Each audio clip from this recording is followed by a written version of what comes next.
Hello, my beautiful diamonds. As you know, domestic violence is one of the hardest situations that you could put yourself in.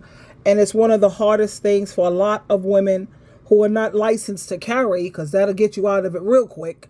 But that's funny. Or if you have a couple of nephews who are part of the Crips or the Bloods, problem solved. But a lot of women don't have access to that. So let's just listen in on ways to identify this situation. Like I tell you, if you insist on dating, then darling, the first red flag, that should be the last red flag. No second chances. We're out of here, because men are physically stronger than women, and that makes it easier for them to bully you, to abuse you, to take advantage of you, financially especially. What are you going to do about it? You know, it's easy to move them in, but I think we are all aware now that it's hard to get them out. It's just, please, I'm so concerned and interested in helping my fellow sisters all over the world, all over the planet, even on Mars if need be. Let's listen up, my darlings. Okay, let's listen. Domestic violence is a situation that is extremely hard to get out of for multiple reasons. Trauma bonds are insanely strong. The best way to avoid an abusive relationship is to know the warning signs early. Here are 15 warning signs that your partner is or may become abusive. The first one is love bombing. The ironic thing that so many men comment is choose better men. Many abusers have perfected the art of coming off as a good guy, as a gentleman. They're the ultimate manipulators. They wine and dine you. They tell you everything you want to hear, that you are meant for them and no one has ever made them feel this way. They make you believe they're your soulmate. Abusers don't come out swinging. They'll tell them they'll love them faster than normal. They'll want to move in faster than normal. They'll want to get married faster than normal. They want this person absolutely hooked, so that when they start abusing them, the person will forgive them. Because this isn't who they are. Because they know the man that he can be. They'll end up believing the abuser when they blame it on them. Because the abuser was so great before, and so it must be their fault because they weren't like this before. But it is and was never your fault. That's who that person is at the core. This is hard because some people genuinely do fall in love really fast, and there are some amazing stories out there. So the most important thing is to pay attention to how he treats you after he's landed you. This will differentiate between love and manipulation, which brings us to point 2. Abuse is progressive, so this will happen slowly. They'll make small comments, put downs, start judging everything you do, and criticize you. They might even say these things jokingly, but they mean it. Number 3, are they abnormally jealous? Does he think that you're flirting with every guy you talk to? Does he accuse you of cheating out of nowhere? 4, are they controlling? Do they demand you share your location? Do they control what you wear? Do they control who you see? Do they control where you go? 5, you want to pay attention to how they talk about other people, especially women. Do they use derogatory words for women? Are all of their exes crazy? When they see or hear a story about a woman getting hit or raped, do they ask what she did to deserve it? If so, run. 6, pay attention to how he talks about you in front of other people. Does he put you down jokingly? Or does he tell people things that you asked him not to share? 7, does he support your accomplishments? Does he celebrate them or does he belittle them? It sounds trivial, but it's important. 8, do they respect your no or do they guilt you into things you don't want to do? This counts in the bedroom as well. 9, are they quick to anger? Do they pick random fights and blame them on you? Tell you that you just drive them crazy? 10, do they use intimidation? Do they throw, punch, or destroy things when they're mad? Do they drive recklessly during a fight to scare you? Do they block doors or exits to prevent you from leaving? Remember, they will hit things around you before they hit you. Don't let someone gaslight you into believing that that's not abuse because they didn't actually hit you, they just hit the wall. It's abuse. 11, pay attention to how they talk about your friends and family. Abusers want to cut off their victim support system. This starts with family and friends. If they don't like your family and friends, constantly complain about them and forbid you from seeing them. It's a red flag. Many abusers will even make up lies about family and friends to drive that wedge. 12, a lot of abusers will try and make you financially dependent on them, cutting off access to funds, take away your credit cards, or making you quit your job, even if you don't want to, so you have to rely on him. 13, if you feel like you're always walking on eggshells around them, that is a huge red flag. 14, do they gaslight you? Abusers will use gaslighting to sow self-doubt and confusion in their victims. They distort reality to force their victims to question their own judgment and intuition. And lastly, number 15, a past history of violence. If he has a record of domestic violence or restraining or protective orders out against him, run.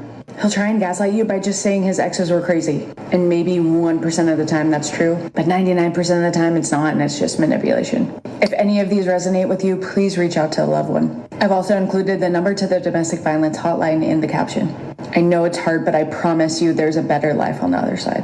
You will. I really agree with her when she says how they move so fast. Yeah, they do that.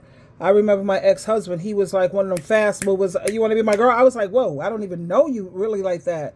They move very fast. And when you say no, they try to change your mind. They don't respect your boundaries at all.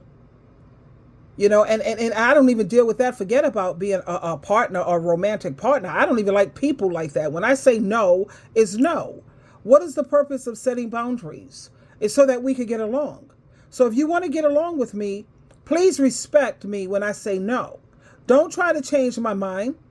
That's one thing about SheilaTruelove. I am never indecisive. Never. When it comes to, they want to make you financially dependent on them. What do I always tell my girls? What do I tell my diamonds out here? Never let no man make you financially dependent on him. If you want to be this stay-at-home wife or stay-at-home mother, make sure you work at home and you're making your own money, sweetheart. And whatever money he gives you, have your own money and save everything he gives you. Save, save, save, save, save. Always save. And when it comes to trying to tear you away, that's the number one thing they will try to do. Is to isolate you from your family and your friends. Because when they start abusing you, they don't want you to have any support. They don't want you to have anywhere you could run or anyone you can speak to, so that these people that you're speaking to, they can help you to find a way out. Anytime they don't like your family and your friends, that's a huge red flag for me, because you're crazy as hell if you don't like my family. You're loco. And if you don't like my bestie, see ya. Anyway, I really wanted to share this with you, but listen to all of the signs so you can see it early on. And when you see these red flags, dead the relationship. There's no ifs, ands, no buts. If he ever put his hand on you, that should be the last time. I'm sorry, I was drinking, I didn't know. No, that's not going to work for me, babe. I'm sorry. You know, the first time they put their hand on you, especially a man against a woman, men are physically stronger than women. So it makes it so easy for them to abuse you, which is why I keep trying to tell you to build a sisterhood, sweetheart. At least woman to woman, we got the same kind of physical strength. You know what I'm saying? And I'm not trying to promote anything like homosexuality or what have you. I'm just trying to say, if you know, community church, fellowship church, sisterhood, we all want someone we can share our life with. That's called being human. God didn't create us to be alone, you know, but everything don't have to be about a romantic relationship. A man is not the be all to end all. It's just not. Now, I like dating them because some of them are very interesting and I like to listen to their different ways of thinking. But when it comes to me being tied down, marriage, engaged, or you want to just tie SheilaTruelove, that's never, ever, ever, ever going to happen again. Ever. So ladies, protect yourself and be aware. And try not to date unless you have some soldiers in your corner to back you up. See, I have my nephew. I have family members. Unfortunately, they're in a gang, but it is what it is. So somebody come up to me or try to hurt me, I will take their picture. I probably already have their picture. Forward it over to my family members. They don't know when they're going to, the family member know what they look like, but they don't know what the family member look like. And that's the way you got to keep it. Unfortunately, that's the kind of world that we live in. It's either that or be licensed to carry so you could put this demon out of his misery. It is what it is.